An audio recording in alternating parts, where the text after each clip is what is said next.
Sveicienu manai māsai dzimšanas dienā un arī vēl pārējiem, ko es zinu. Jā. Daudz tādu cilvēku nav, bet ir, kuriem šī ir īpaša diena. Arī mums šī ir īpaša diena, Bībeles studijas. Šovakar vadīs Aija. Protams, paldies par komandu, par Mareku, kurš ir uzticīgi kalpo. Lūksim, lai internets labs ir tie, kas ir attālumā, lai var redzēt un dzirdēt un piedalīties. Sāksim ar dziesmām. Šodien dziedāsim 2 dziesmas, ko Dievs man ir dāvājis pierakstīt. Pirmā dziesma būs, ko pierakstīju pagājušajā nedēļā. Vienkārši dziesma, slavēsim to kungu un priecāsimies. Mēs tev pateicamies, kungs, ka mēs tev varam slavēt un teikt katru mīļu brīdi, ka tu esi ar mums, ka tu esi mūsu miers, ka tu esi mūsu prieks, ka tu mūs atveldzē, piepildi, kungs. Paldies, ka tavs vārds ir mūsu kājas pīdeklis un gaišums uz mūsu ceļiem. Paldies, kungs, ka tu esi, ka mums ir tavs vārds, ka tu esi ar mums. Svētī un vadi šai vakarā Aiju, Māreku, kungs, ikvien, kas mēs esam šeit uz vietas, un arī, kas klausās tagad un klausīsies vēl uz priekšu, kungs, lai notiek tavs prāts. To lūdzam Jēzus vārdā. Amen.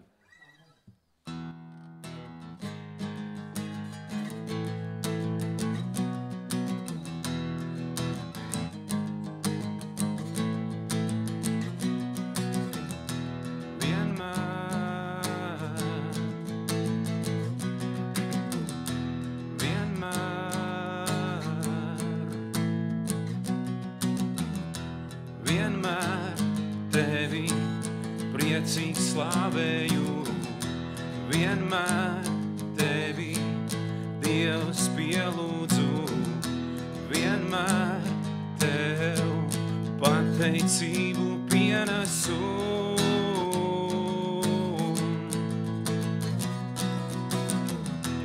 Vienmēr tevi priecīgi slavēju, vienmēr tevi, Dievs, pielūdzu.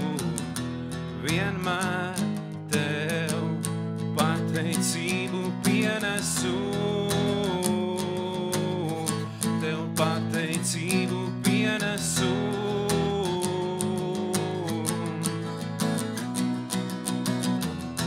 Jo tu esi mans Dievs, brīnišķīgais, jo tu esi mans Dievs, viskaistākais. Jo tu esi mans Dievs, tu esi mans Dievs.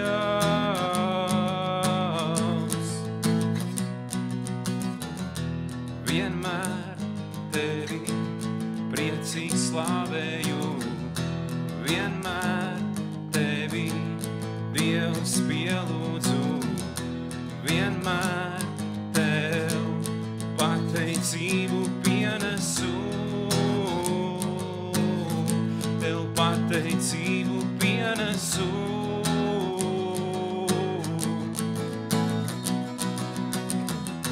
Jo tu esi mans Dievs, brīnišķīgais, jo tu esi mans Dievs, viskaistākais, jo tu esi mans Dievs, tu esi mans Dievs.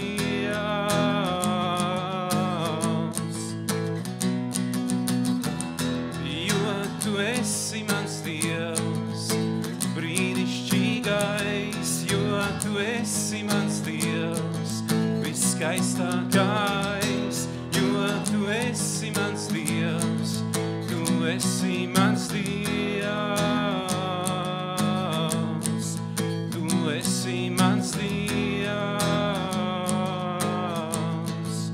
tu esi mans Dievs,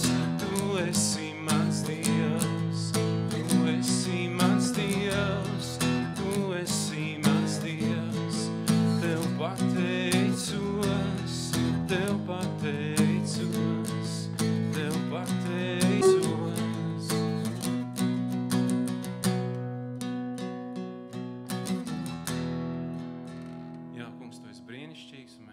pateicamies, ka Tu esi lielisks un vislabākais, kungs. Mēs pateicamies, ka varam Tev uzticēties visās lietās un sekot Tev. Māc mums to, vadi un sargā, kungs, lai notiek Tavs prāts Jēzus vārdā.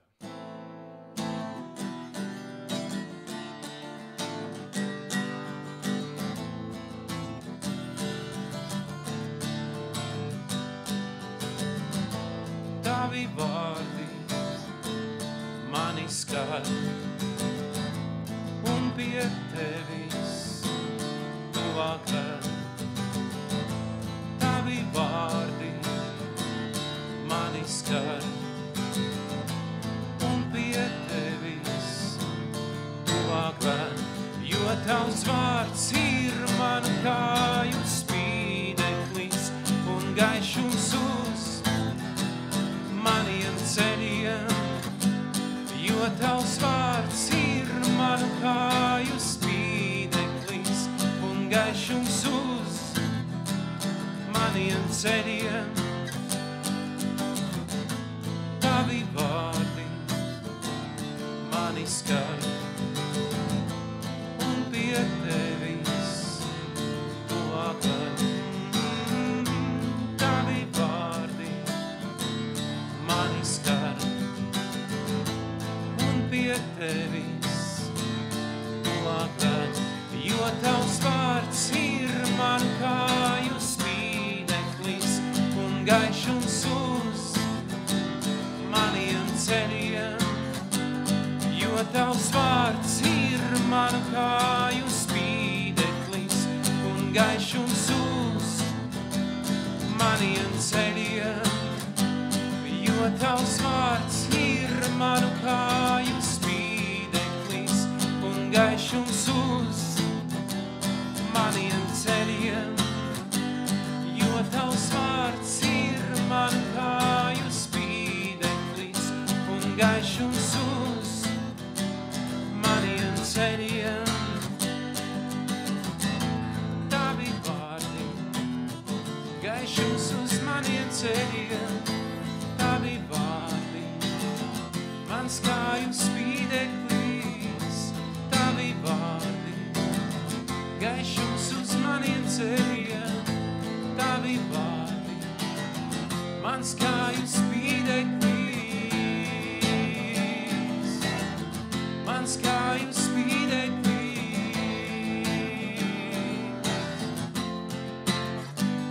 Jo Tavs vārds ir manu kāju spīdeklis un gaišums uz maniem ceļiem.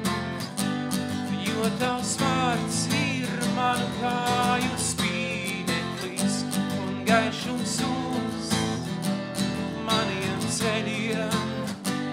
Jo Tavs vārds ir manu kāju spīdeklis un gaišums uz maniem ceļiem. Jo Tavs vārds ir manu kāju spīdeklis un gaišums uz maniem ceļiem. Un gaišums uz maniem ceļiem.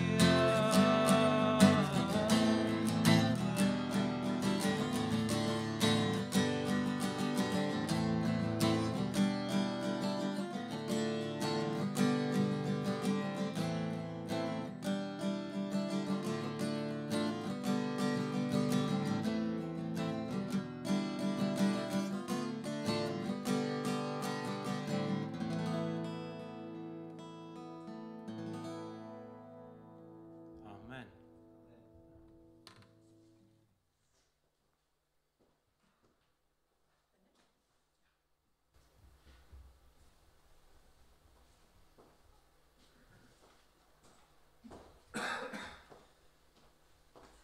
Paldies Edgaram. Man ļoti iepatikās tā pirmā dziesma, jo tur bija vārdi priecīgi slavēju. Cik ļoti bieži mēs atnākam slavēt, un mēs slavējam tāpēc, ka jāslavē vai tā, bet tāds priecīgi slavēju. Un vispār Stulpes ir apdāvināta ar ļoti, ļoti daudzām dāvanām viņa ģimene. Un tad, kad es to dziesmu dziedāju, viņam ir Kārlis, kam vienkārši ir tā prieka dāvana. Un tad es laikam Es domāju, Kārlis ir tas, kas vienmēr varētu nākt, tāds priecīgs slavēt. Un, man liekas, Edgaram arī tā kā paldies Dievam par brīnišķīgām dāvanām. Un jums katram vienam ir kādas dāvanas, kas vienkārši ir jāatklāj.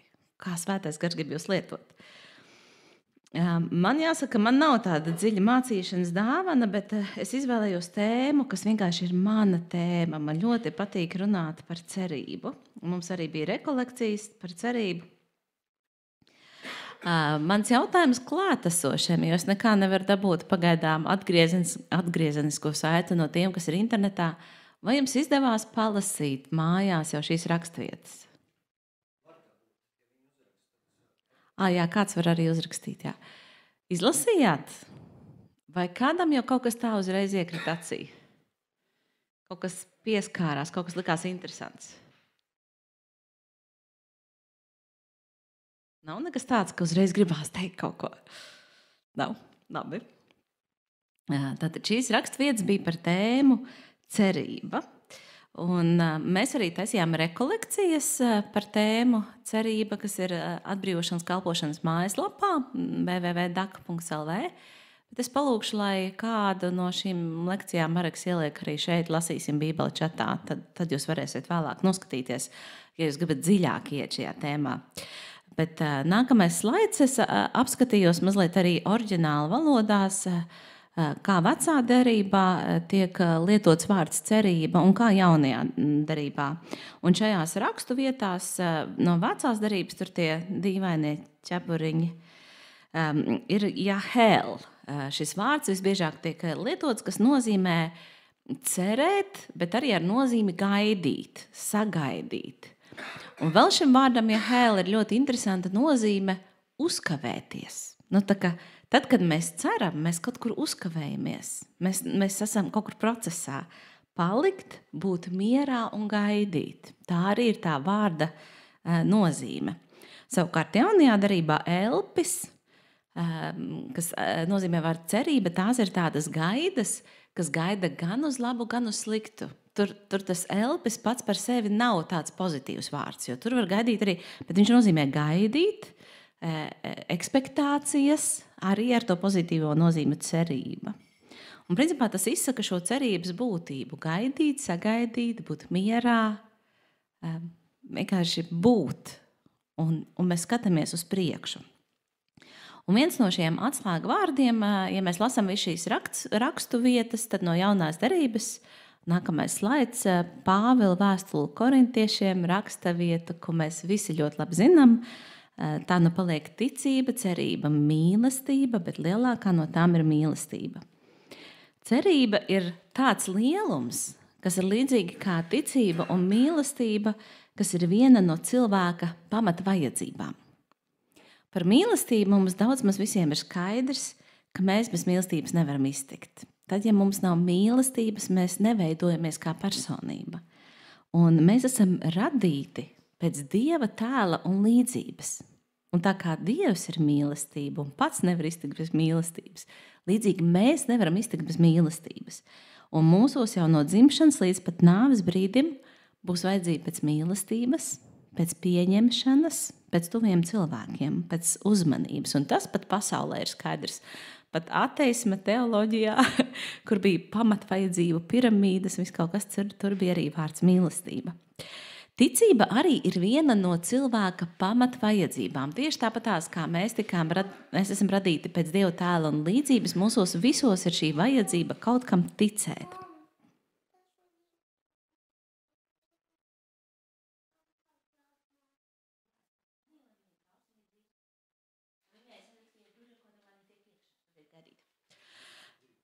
Un pat, ja cilvēki ikdienā nenopūlē prātu ar tādām dziļi eksistenciālām tēmām, nedomā, kāpēc viss te, kas te radīts, un viņi tomēr kaut kam tic. Arī tie, kas saka, ka viņi netic nekam, ja jūs ieklausītos tajā vārdā netic, viņi īstenībā tic, viņi tic tam, ka viņi netic nekam. Un viņi ir izdarījuši izvēli ticēt. Tieši mēs šonedēļ skatījāmies ar bērniem ticības mācībā vienu filmu, rādīja viņiem fragmentus, kur cilvēks mēģina pierādīt, ka Dieva nav. Un viss tā filma ir stāsts par to, kā viņš mēģina pierādīt, ka Dieva nav, un viņš atrod tik daudz pierādījumus, ka Dievs ir. Un tad viņš runā ar to savu draugu ateistu, un šī saruna man ļoti uzrunāja.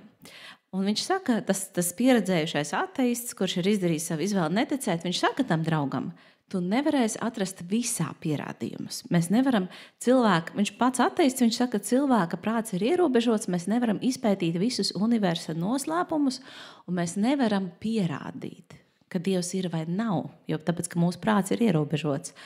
Un viņš saka, vienkārši tev vienā brīdī ir jāizdara izvēle. Vai tu tici, ka Dievs ir, vai tu netici. Un tā ir vienkārši tava personīga izvēle, jo nevar 100% pierādīt, ka Dievs ir, vai arī 100% pierādīt, ka Dieva nav. Un tātad šī ticība patiesībā mūsos visos ir kā tāda dziļa pamata vajadzība. Un mēs izdarām katrs izvēli, arī tie cilvēki, kas netic. Un tieši tāpatās ar cerību tā ir viena no mūsu pamatvajadzībām. Kas notiek ar cilvēku, kad viņam nav cerība? Kādi šie cilvēki izskatās? Esat redzējuši sev blakām cilvēkus, kam nav cerība?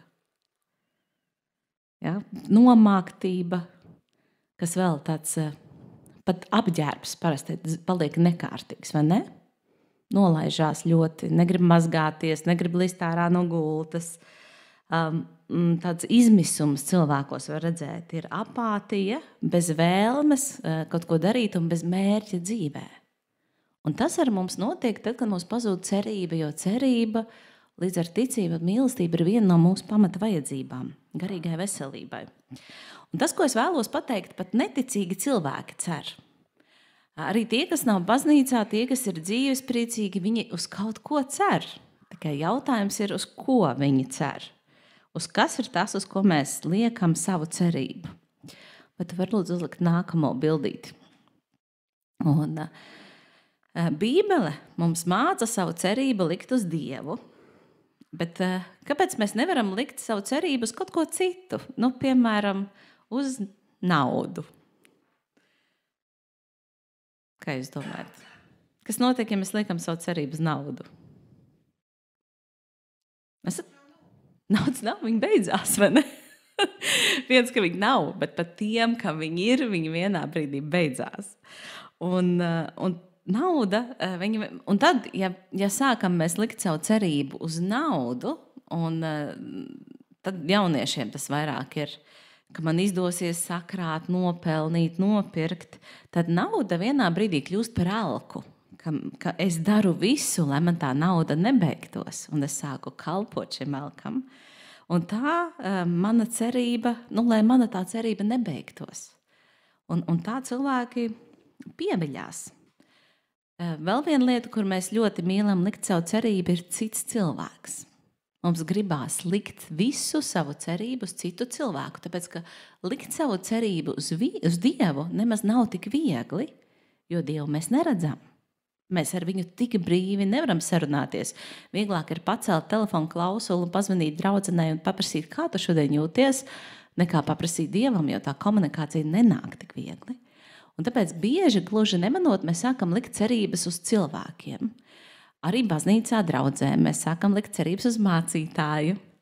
Bet tā problēma ir, ka cilvēks vienā brīdī pievils. Un mēs arī otrs cilvēks, ja es jūtu, ka kāds uz manīm sāk likt cerību, es sāku bēgt, jo es jūtu, ka uz maniem tiek mēģināta uzlikta atbildība, kas ir jānes Dievam, ne man. Un ja kāds uz manīm sāk likt cerību, es no tā cilvēka bēgu pa gabalu, tāpēc, ka tas nav veselīgi. Vai arī es tad sāku teikt, klausies, es neesmu Dievs, es nevaru atrisināt visas tās problēmas, man nav visu laiku tev jābūt blakām, tev jāveido attiecības ar Jēzu.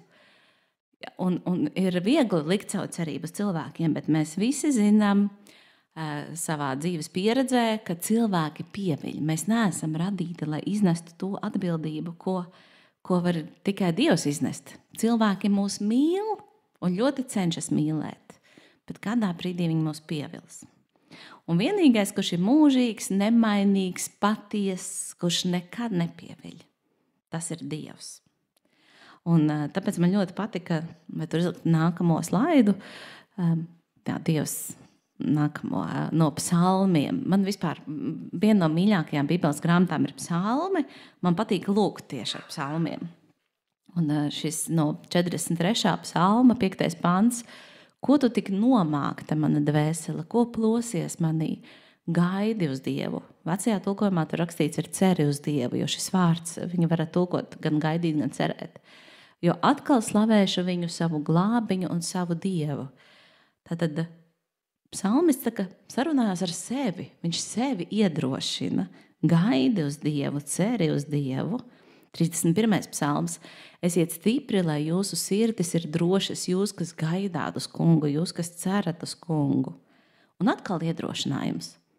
Kāpēc mums vajadzīgs iedrošinājums cerībā? Tāpēc, ka cerību var pazaudēt. Pat cerību uz Dievu, kas nekad nepievoļ, kas pēc savas būtības ir svēts, nemainīgs, mīlošs, un kurš pēc savas būtības mūs nevar pievilt un nekad to neizdarīs, mēs pazaudējam cerību. Un kāpēc? Jums kāds idejas? Tāpēc, ka mums ir ienaidnieks, velns, kurš negrib, ka mums ir labas attiecības ar Dievu. Viņš darīs visu. Un kā velns visbiežāk tiek klāt, viņš nāk ar šaubām. Vai tiešām?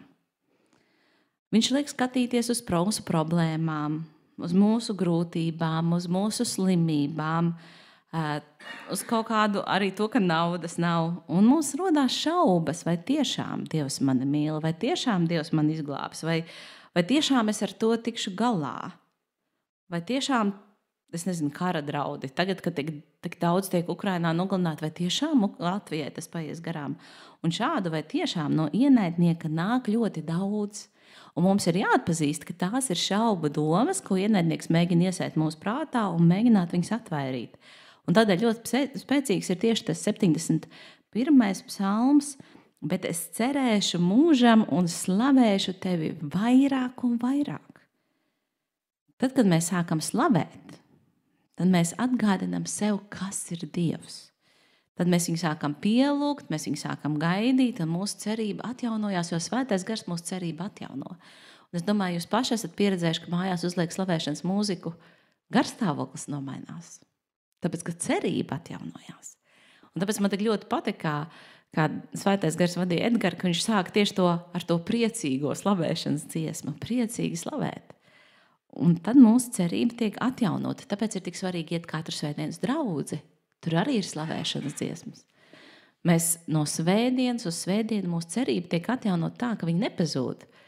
Tā kā jūs nākat šeit uz Bībeles stundām ceturtdienās, no ceturtdienas uz ceturtdienu cerība tiek atjaunota. Un tā pa vienai dienai Dievs caur Svēto Garu dod mums visu, lai tā cerība tiek ļoti stipra mūsos iesakņota. Arī vēstulē ebrejiem tiek minēts, ka notiek šī garīgā cīņa. Un ka atrodot patvērumu pie Dieva, zinot tos ieročus garīgos, kas mums ir doti, mēs varam to cerību noturēt. Lai mums būtu spēcīgs iepriecinājums, ka mēs, kas esam atraduši patvērumu pie viņa, mums doto cerību noturētu. Tātad ir jācīnās par to, lai to cerību mūsos noturētu. Nākamais slaids, lūdzu. Tur ir ļoti interesantais, ir 71. psalms. Jo tu, mana cerība, Dievs kungs, uz tevi es paļaujos kopš jaunības dienām. Tad kopš jaunības dienām Dievs ir mūsu cerība.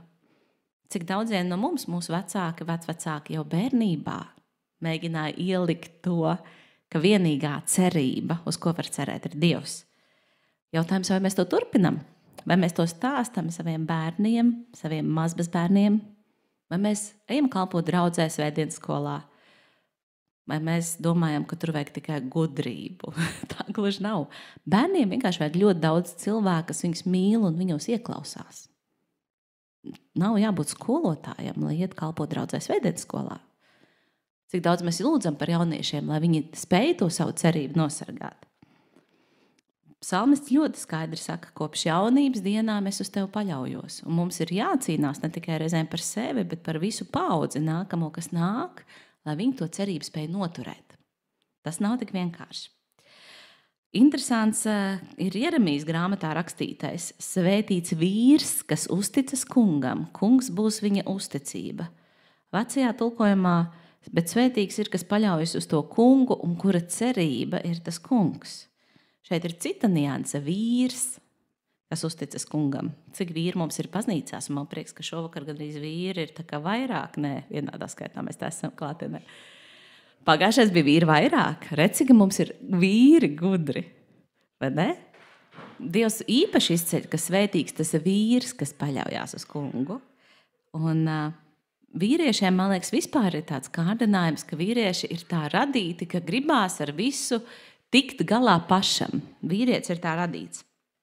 Un dzīvē, un naudā, un sabiedrība to prasa. Un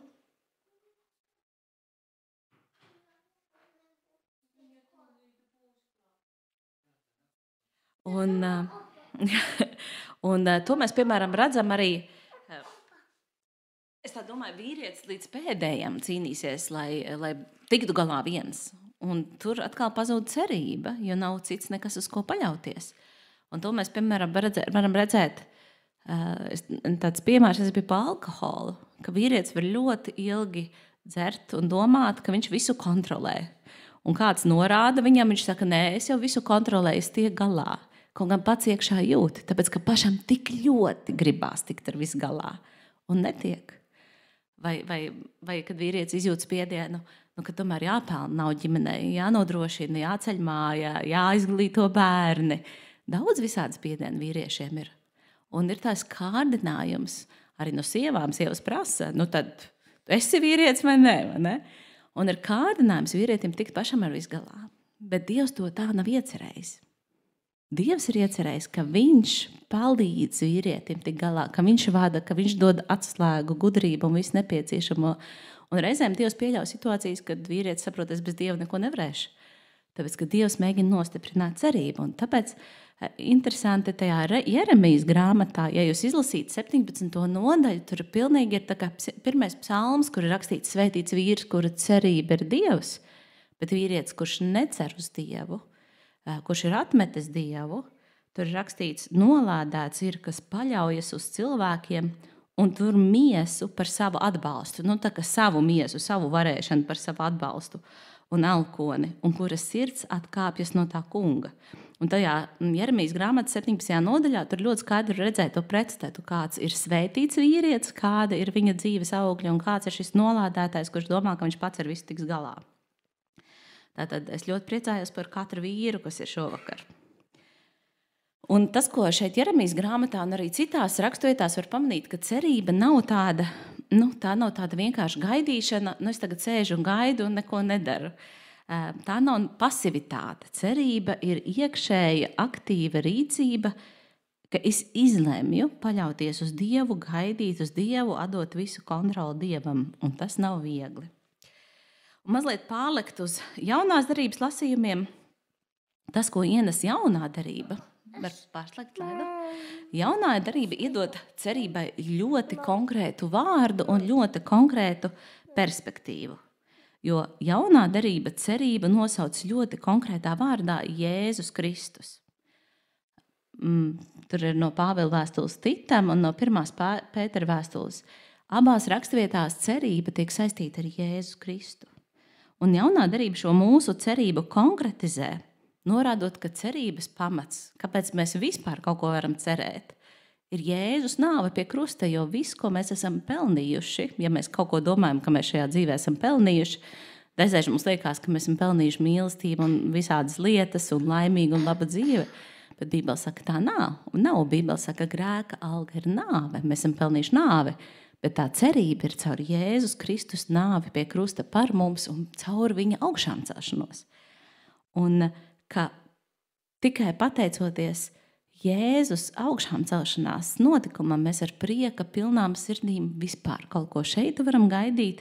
Un vēl vairāk jaunā darība saka, šeit nav vērts gaidīt. Mūžībā sagaidīsim. Kāpēc šeit nav vērts gaidīt? Tāpēc, ka mēs visi mirsim. Vai mēs dzīvojam bagātu dzīvi vai nabagu, vai mēs esam ciešanās, vai priekos, vai bēdās. Rezultāts viens ir visiem vienāds. Un tāpēc jaunā darība ir ļoti realistiska grāmata. Viņa saka, mēs visi mirsim, bet ir kaut kas pāri par nāvi vēl, un tā ir mūžīgā dzīvība caur Jēzu Kristu. Un tāpēc jaunā derība iedod šo mūžības perspektīvu arī cerībai. Un reizēm melns arī tādā ziņā, ka viņš grib samazināt to cerību mūsos, ka tā mūsu cerība paliek maziņa. Mēs sakam, es ceru, ka Dievs man dziedinās. Bet īstenībā Dievs grib dot vairāk. Viņš ne tikai grib dziedināt, varbūt viņš reizēm ļauj nomirt, lai pēc tam augšām celtu. Un velns mēģina mums tā, tur tā mūžībā būs ļoti garlaicīgi. Mums kaut kā viena no biežākajām lietām, kad prasa pieaugušiem cilvēkiem, kā jūs iztēloties debesu valstību, tur varētu būt garlaicīgi priekš manis. Un tad tas ir viens no sātana trikiem, ka viņš saka, mūžībā jau to būs garlaicīgi, ņem iedzer, ņem izbaudi šeit to dzīvi. Viņš mēģina tādā veidā mūs ievilkt grēkā, parādot, cik mūžībā būs garlaicīgi. Bet tas, ko mēs lasām atklāsmes grāmatā un citās rakstu vietās, tur būs ļoti, ļoti interesanti. Dievs radīs jaunas debesis, jaunu zemi, un tur būs tik interesanti, ka mums vajadzīga vesela mūžība, kas nekad nebeidzās, lai to visu interesanto, ko viņš ir radījis, mēs varētu izpētīt. Un vēl kas būs interesanti, kad būs jaunās debesis un jaunas zemes, mums būs pilnīgi citas attiecības vienam ar otru un ar Dievu. Mums būs perfektas, pilnīgas attiecības. Tāda mīlestība mēs šeit nevaram izjust, kāda būs tur. Un velns to mēģina mums nozagt, rādot, ka mums tikai jācer uz lietām, kas ir šajā dzīvē. Bet jaunā derība ļoti konkrēti saka, ka mūsu cerība ir laimīga cerība, mūsu cerība ir dzīva cerība, tāpēc, ka tā ar Jēzus nākšanu un šo mūžības perspektīvu viņa kļūst tāda dzīva un saprotama un ļoti reāla. Un tieši tāpēc jaunā derība neatdala ciešanas un cerību un nestāda pretī kā kaut ko nesavienojamu. Vai var uzlikt lūdzu nākamo slaidu? Piemēram, Pāvila vēstule romiešiem 5. nodaļa. Bet ne par to vien mēs lepojamies. Mēs lepojamies arī ciešanās, zinādami, ka ciešanas rada izturību. Izturība, uzticību Dievam un uzticība Dievam cerību. Bet cerība nepamet kaunā, jo Dieva mīlestība caur svēto garu, kas mums ir dots, ir ielieta mūsu sirdīs. Un arī tāpat tās rakstu vietā no 12. un 15. nodaļas mēs pat lepojamies ciešanās, mēs izturam ciešanas. Tāpēc, ka mūsos ir cerība. Cerība ir tā, kas mums ļauj paciesties. Tāpēc, ka mēs zinām, ka ciešanas nevar mūs iznīcināt. Ka ciešanas ir īslaicīgas, visām ciešanām ir gals. Tad, kad mēs esam tajās ciešanās, mums sāp ļoti un mēs nevaram sagaidīt. Tad liekas, ka sekundes ir kā stundas vai dienas. Bet visām ciešanām pienāk gals, jo viņas beidzās līdz ar mūsu nāvi. Bet tad, kad mēs augšām celsimies, tad tās ciešanas vairs nebūs. Un tieši šie cerība ļauj mums arī paciesties citu cilvēku dēļ. Ka mēs zinām, ka arī tas, ko citi cilvēki mums dara, tas ir ļoti īslaicīgs, ka Dievs to vienā sekundē var izmainīt. Un mēs varam paciest citu cilvēku radītas neērtības vai ciešanas mūsu dzīvē, tāpēc, ka mums ir cerība, ka tas beigsies, un mēs zinām, ka tas beigsies, un ka debesīs mēs ar to cilvēku būsim pilnīgās citās attiecībās. Un tā šī mūžīgās dzīvības cerība izmaina attiecības starp brāļiem un māsām tagad. Tā, kad mēs satiekamies draudzē, nav jau tā, ka mēs visi vienmēr priecājamies. Mēs kādreiz arī ritīgi izkašķējamies, pamācam viens otru, un tad mēs atvainojamies, tāpēc, ka mums ir šī cerība, ka tas jau nebūs tā vienmēr, Dievs to visu izmainīs. Un nākamais slaids. Man ļoti patīk šī ilustrācija, kas ir no 1. Pētera vēstules. Apjozuši sava prāta gurnus, būdami skaidrā prātā, pilnīgi paļaujoties uz jums nesto žēlastību, kas parādīsies, kad Jēzus Kristus atklāsies. Vecajā tulkojumā tāpēc apjozuši sava prāta gurnus un modri būdami. Jaunajā tulkojumā ir skaidrā prātā, vecajā modri būdami. Lieciet savu cerību pilnīgi uz to žēlastību, kas jums tiks pasniegta, kad Jēzus Kristus parādīsies. Tad pilnīgi likt savu cerību ne uz vienu citu lietu dzīvē, ne uz savām spējām, ne uz savu varēšanu. Mēs zinām, ka līdz ar vecumu nāk arī mazāk varēšanas. bet savu cerību mēs liekam tikai vienīgi uz žēlastību caur Jēzu Kristu. Un man patīk tieši tā nianse aproziet prāta gurnus. Ko tad liek pie tiem gurniem parasti? Zobenu vai kaut ko tādu, vai ne? Ka mēs gatavojamies, ka mēs saprotam, ka to cerību mums grib nozagt un ka mums ir jāstāv tajā garīgajā cīņā. Tas palīdz ieraudzīt to garīgo realitāti. Un mēs redzam to mūžības perspektīvu. Man vēl laiks, tad, kad es gatavojos. Es nezināju, vai sanāks laika pieskarties rakstu vietai no Ecehiela grāmatas. Ecehiela grāmatas 37. nodaļa, 1. līdz 14. pants. Un es ātri mēģināšu jums nolasīt, lai jums ir tā lielā bilde. Kunga roka bija pār mani, un es tiku nests kunga garā, un nonācu kādā ielajā, kas bija pilna kauliem. Viņš mani vadāja ap tiem, redzi, ielajā to bija varen daudz, un visi galīgi izkaltuši. Viņš man sacīja, cilvēka dēls, vai šie kauli var atdzīvoties? Es teicu, kungs Dievs, tu zini pats. Viņš man sacīja, pravieto šiem kauliem, saki tiem jūs izkaltušie kauli, klausieties kunga vārdu. Kungs Dievs šiem kauliem saka tā, redzi, es iedvesīšu jums garu un jūs atdzīvosieties. Es jums uzvilkšu dzīsles un apaudzēšu jūs ar miesu, es pārklāšu jūs ar ādu un es jums došu garu un jūs atdzīvosieties. Tad jūs zināsiet, ka es esmu kungs. Es pravietoju, kā man pavēlēts. Kad es pravietoju, sākās troksnis, redzi, kauli sakustējās un tuvojās viens otram, un es paraudzījos un redzi, tie pārklājās ar dzīslām un miesu un apvilkās ar ādu, bet gara tajos nebija. Viņš man sacīja, pravieto garam, pravieto cilvēka dēls un saki garam, tā saka kungs Dievs, nāc gars no 4 vējiem un pūt pār nokautajiem, lai tie atdzīvojas. Un es pravietoju, kā man bija pavēlēts. Tad par tiem nāca gars, tie kļuva dzīvi un nostājās uz kājām, varen liels pulks.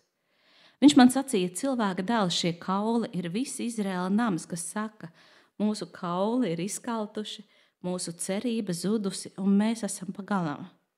Tādēļ pravieto un saki tiem, tā saka kungs Dievs, redzi, es atvēršu jūsu kapus un es jūs, savus ļaudis, uzcelšu no kapiem un vedīšu uz Izraēla zemi.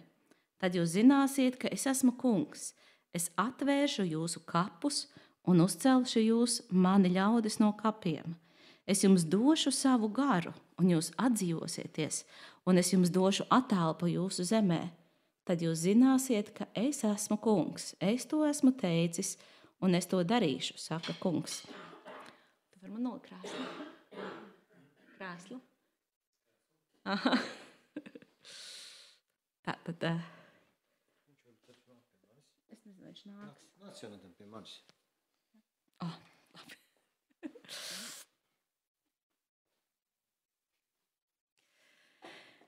Vai tu vari palikt nākamo slaidu?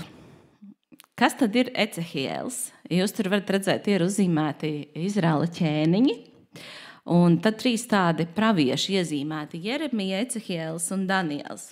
Ecehiels ir pravietis, bet viņš ir pēc sava, tā kā viņš ir piedzimis tajā dzimtā, viņš ir priesteris. Viņš pats par to raksta Ecehiela grāmatas 1. nodaļas 3. pantā, bet viņš nekad nekalpoja Dievam kā priesteris, tāpēc, ka kamēr viņš bija vēl jauns, nāca ķēniņa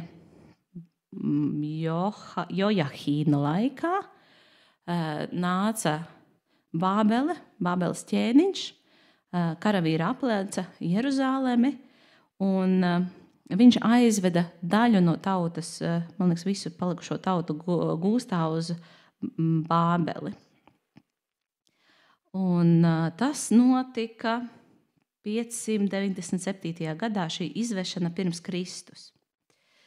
Un Ecehiela grāmatā ir aprakstīta tā viņa kalpošana Dievam kā pravietim apmēram 23 gadu garumā. Ecehiela vārds nozīmē stiprināts no Dieva, ka Dievs viņu ir stiprinājis. Ecehiels ir precējies, un tur ir ļoti, ļoti interesanta nodaļa. ļoti bēdīga nodaļa, kā Ecehēls zaudē savu sievu. Tas ir aprakstīts Ecehēla grāmatas, vēlāk jūs varat izlasīt 24. nodaļu, kā Dievs lieto šo sievas zaudējumu pie tā, ka caur to Ecehēls nes iedrošinājumu savai tautai, kas ir trimdā. Un kāpēc tur ir tie 3 davieši? Tāpēc, ka Ecehēls bija laika biedrs Jeremijam un Danielam. Tās ir arī 2 lielas praviešu grāmatas vecajā derībā. Daniels tika paņemts gūstā pirmoreiz, jo nāca 2 reiz iekarot to Jeruzālemi. Un Daniels tika aizvests gūstā jau apmēram 8 gadus pirms Ecehēla un pavadīja savu laiku gūstā. Savukārt Jeremija bija šis vecais vīrs, kas jau ilgi bija pravietojis Jeruzālēmas iznīcināšanu, un viņš palika ar tiem tajā zemē, kurus nepaņēma gūstā uz Bābeli. Daniels bija tas, kas runāja ar Bābeles ķēniņu, un Dievs ļoti lietoja Danielu tieši pie ķēniņa. Ecehēls vairāk runāja tieši uz tiem saviem tautiešiem, kas bija paņemti trimdā, un savukārt Jeremija bija tas, kas vairāk runāja uz tiem pāri palikušajiem.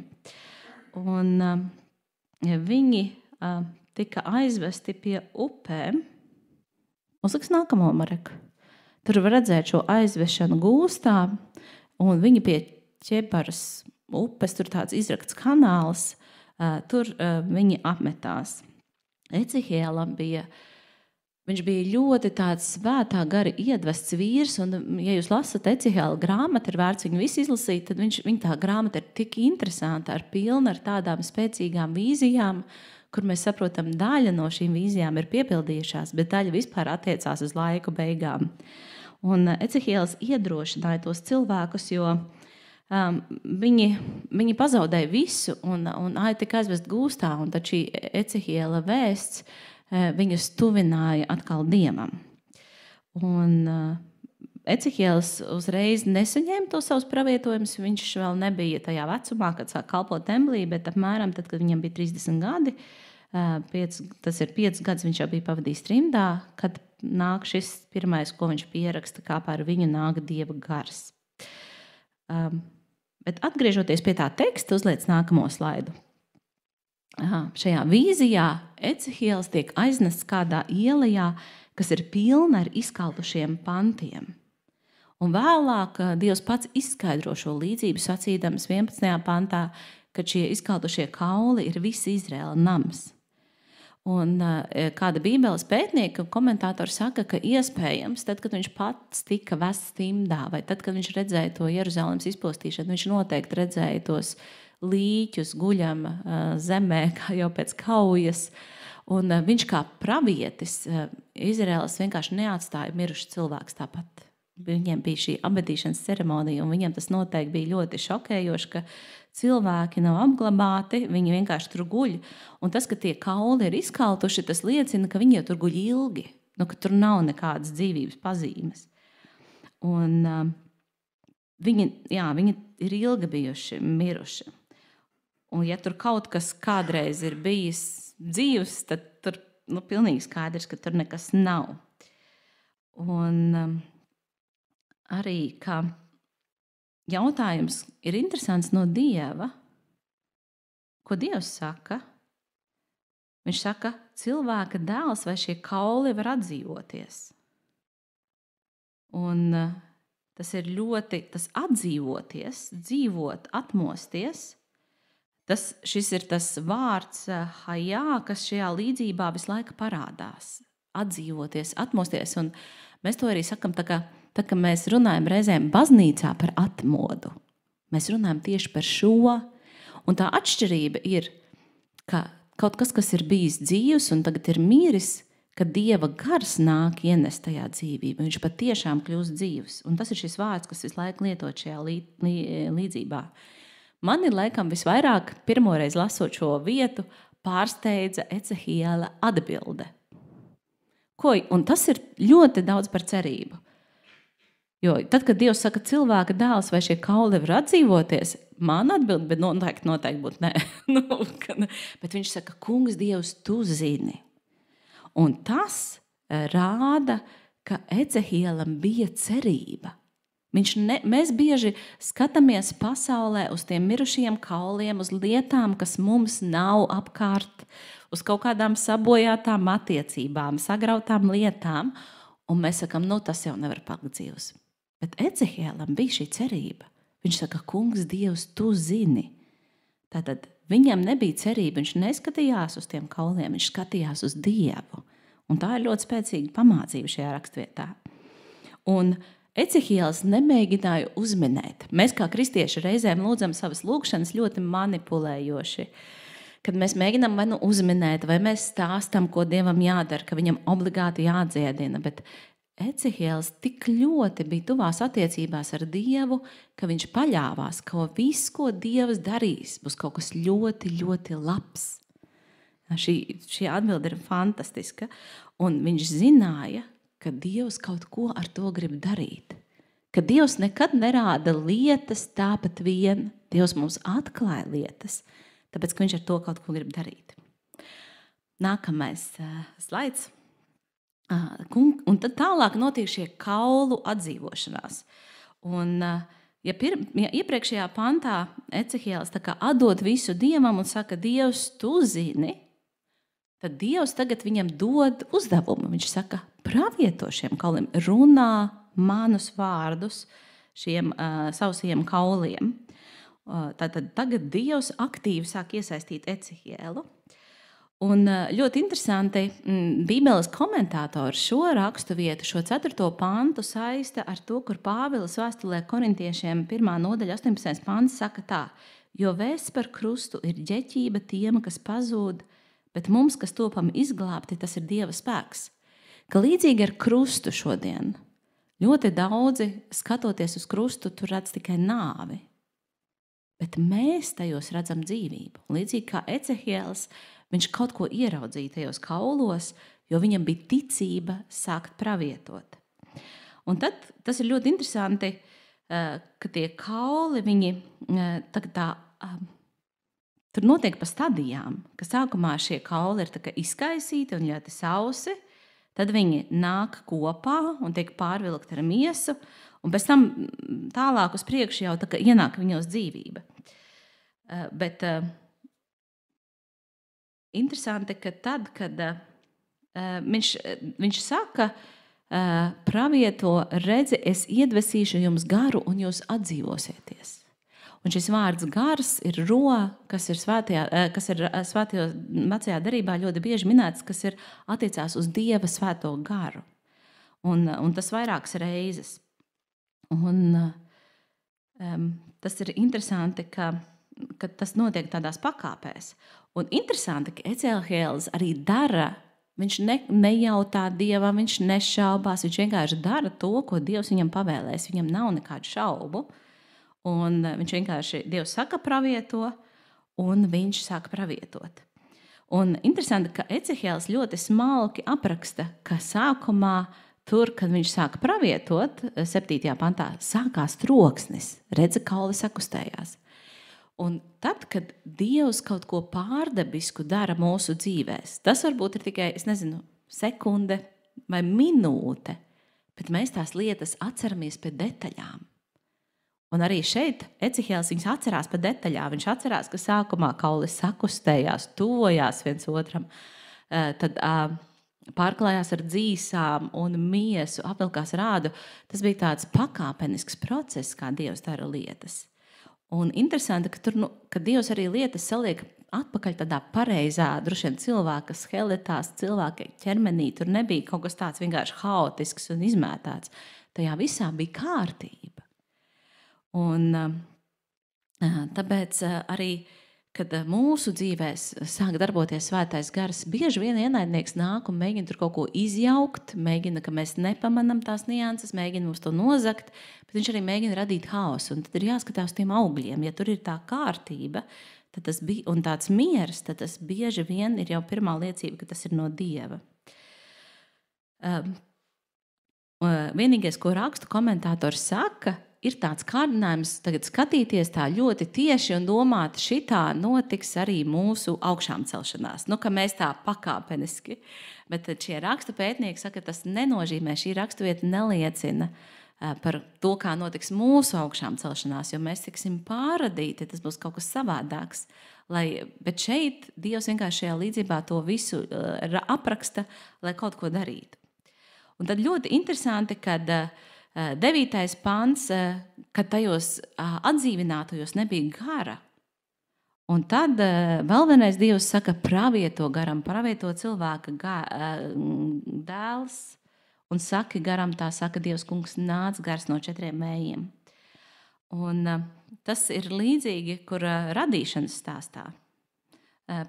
Mūzes grāmata 2. nodaļa 7. pants. Un Dievs tas kungs radīja cilvēku no zemes pīšļiem un iedvesa viņa nāsīs dzīvības dvašu. Tā cilvēks tapa par dzīvu dvēseli. Tad Dievs rada un viņš iedveša dzīvību tajā. Un interesanti, tad Ecehielis tiek iedrošināts tagad tā kā lūkšanai saukt svēto garu, svētais gars nāk un atdzīvina. Un tas bija interesanti, ka kādi tādi sprediķotāji, viņš saka, ka tad, kad what preaching by itself failed to achieve, prayer made a reality. Un tas nozīmē to, ko reizēm nevar vienkārši ar mācīšanu panākt. Nu, piemēram, un tas man ļoti uzrunāja, vai skaidrošanu, ka mēs ļoti aizraujamies cilvēkiem skaidrot, izskaidrot, mācīt. Bet tikai tad, kad viņš lūdza svēto garu, tie atdzīvojās. Un līdzīgi tad, kad mēs pagurstam mācīt un mēs atceramies, ka jāieaicina svētais gars, tad tas, ko mēs esam mācījuši, tas pēkšņi tam cilvēkam kļūst dzīves. Bet ir jābūt abām šīm daļām.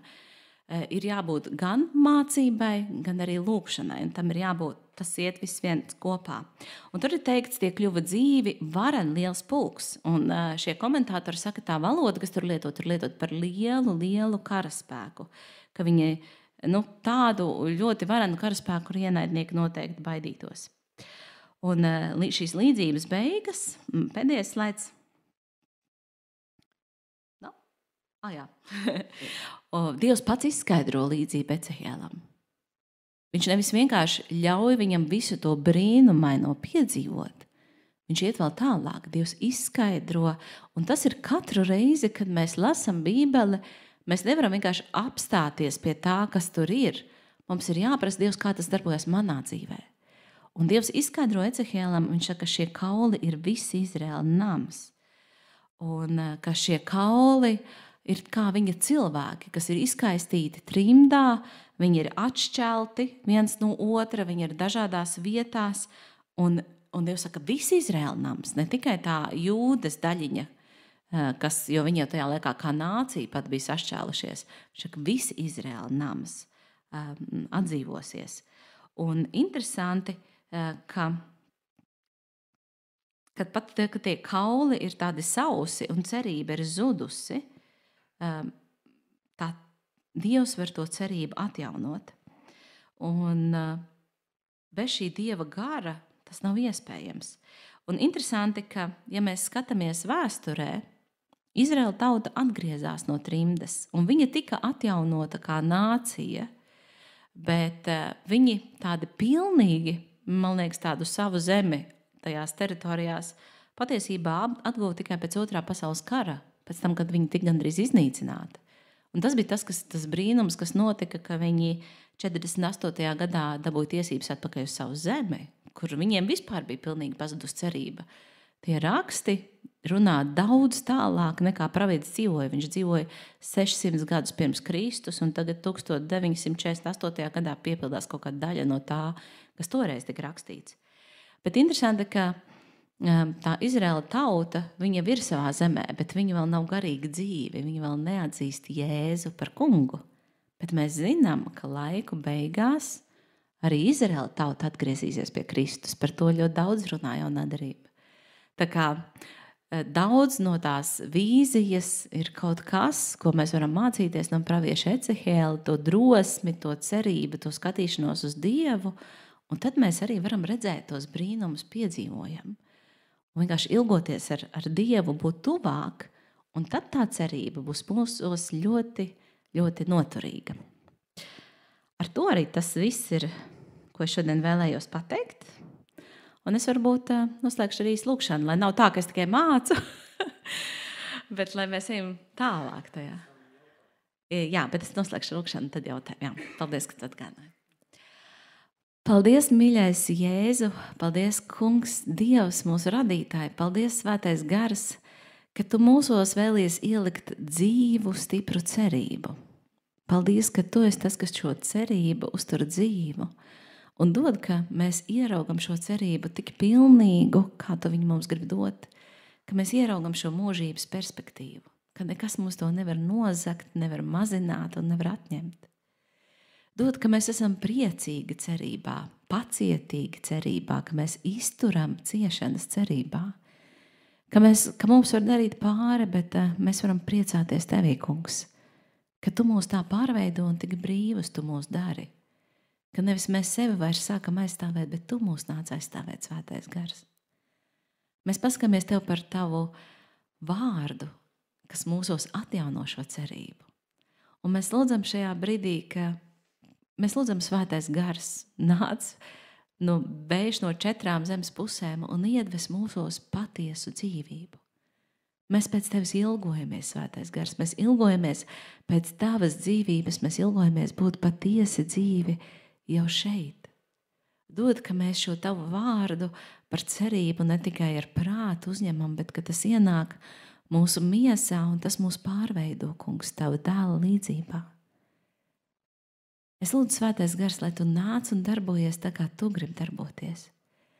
Ka tu parādi, kur mūsu dzīvēs ir tie izkaltušie kauli, kur mēs esam pazaudējuši cerību, kur mēs esam atdevuši teritoriju ienaidniekam un padavušies. Mēs atdodam pilnīgu kontroli par šīm teritorijām tev, Svētais Gars. Un mēs lūdzam, lai tu nāc to un maini, lai tu atdzīvini, Kungs. Tu redzi katra viena mūsu atkarības, kādam no kafijas, kādam no alkohola, kādam no smēķēšanas, atkarība no aprunāšanas vai atkarība dusmoties vai burkšķēt. Mēs lūdzam, lai tu dari brīvu mūs no tā, lai tu rādi, kāpēc mēs liekam savu cerību uz kaut kādām citām lietām, nevis uz tevi, kur mums ir vajadzīga dziedināšana. Svētais Gars, ka tu dod tādu pārdabisku ticību, uzticēties tur, tev, kur pat mūsu prāts nespēja. Ka tu paplašini mūsu robežas. Kungs, un mēs lūdzam ne tikai par sevi, bet arī par tavu miesu visā pasaulē, par Latviju, par Latvijas baznīcām, ka tās ir dzīves, ka tava miesa atdzīvojas un kļūst dzīva, ka tāda patiesa tevī balstīta atmoda, nevis cilvēka izdomāta nāk. Mēs lūdzam, ka tu apžēlojies par mums kā tautu, ka tu mūsu tautu atdzīvini, ka mēs atzīstam, ka bez tevis, Dievs, nekam citam nav jēgas, un arī mūsu paudzes pastāvēšana ir tikai tavās rokās. To mēs lūdzam gan par latviešiem šajā brīdī, gan par čigāniem, vai kas vēl no kādām citām tautībām, no krieviem, no kurienes vien mēs neesam, Kungs, ka tu katru mūsu tautu, Kungs, uzturi un ved pie patiesas atziņas, ka tevī ir viss, ka tu esi Kungs par visām tautām, un ka tu esi mums ļoti, ļoti vajadzīgs. Mēs, Kungs, lūdzām par to, lai tu nāc drīz, lai mēs varam to priecīgi sagaidīt, lai mēs varam priecīgi dziedāt savu slavas dziesmas, lai tu mūs uzturi dzīvās ilgās, redzēt tavu valstību un tavu uzvaru, un ka Sātans mūs nevar piemānīt ar kādām pasaules lietām, kārdinājumiem, cilvēka spējām radīt kaut ko labu šeit uz zemes, bet ka mēs ilgojamies pēc tavas pilnīgas valdīšanas, Kungs, ka šī cerība mūsos ienāk. Kungs, svētī mūs šajā vakarā, atspirdzini ar savu garu, Kungs, un ar savu mīlestību. Jo tāpat kā mēs nevaram bez cerības, mēs nevaram bez ticības, Kungs, bet mēs nevaram bez mīlestības. Es lūdzu, lai tavs gars nāk un mūs samīļo. Lai tu atklāji, kā tu mūs mīli, Kungs.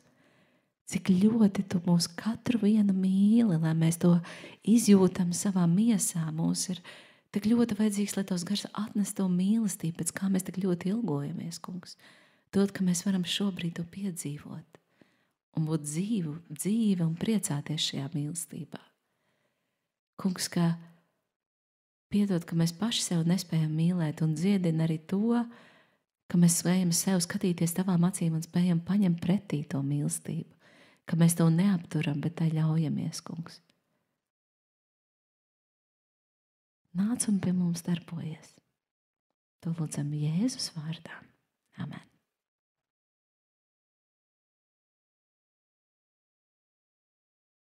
Ir kādi jautājumi?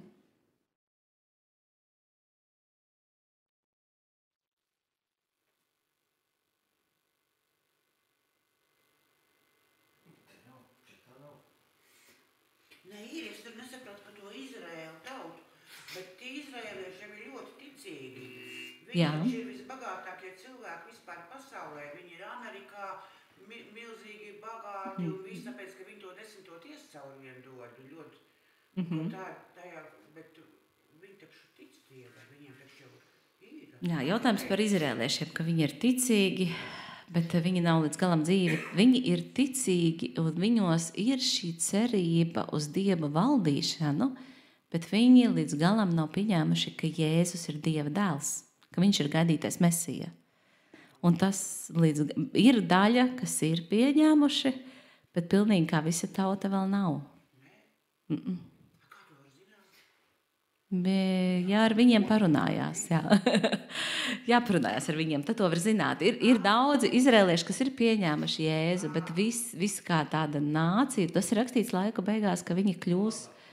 Jā, šobrīd mazākums ir ticīgi, bet laiku beigās viņi visi pilnīgi atzīs Jēzu par savu kungu.